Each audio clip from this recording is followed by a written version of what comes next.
House committee investigating the January 6th attack on the Capitol has some questions for Arizona GOP Chair Kelli Ward and Arizona Representative Mark Finchem, and they issued subpoenas this week to get some answers.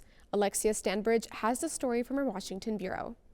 The subpoenas were issued Tuesday to 6 people around the country, including Kelli Ward and Mark Finchem, asking what they knew about the effort to, quote, delay or interfere with President Joe Biden's election. Specifically, the committee asked about Ward's communications with the Trump White House in the days leading up to January 6th, and Finchem's part in planning a January 6th rally. Were they trying to subvert the vote count in Arizona? You know, we'll have to see. This is not a first for Ward. The committee in January subpoenaed her phone records from November through January. She has sued to block that effort, but one expert says the latest subpoena is a different story. They have a legal obligation to respond to this.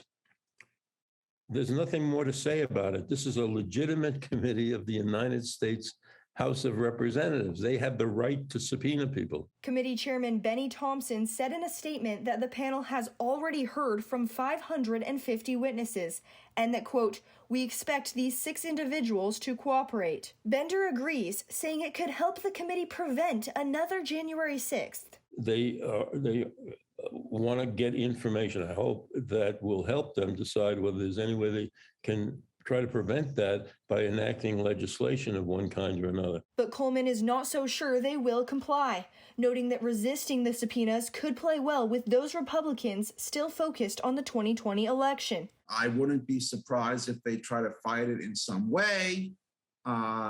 This would make Ward and Finchem look kind of like martyrs. He notes that Finchem, running as the Trump-endorsed candidate for Secretary of State, could be helped by fighting back, and that Ward has a firm grip on the state GOP. The Arizona Republican Party, when they made Kelli Ward the chairman of their state party, they had to know exactly what they were getting into. Whether or not it's the right thing to do politically, Bender says complying with the subpoenas is just the right thing to do.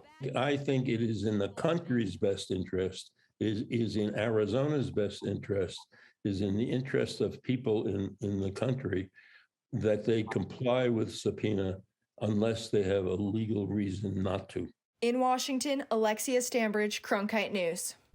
According to those subpoenas, Ward and Finchem have until March 1st to provide documents to the committee, with depositions scheduled for March 8th and 15th, respectively. We reached out to Ward and Finchem for comment, but have not heard back.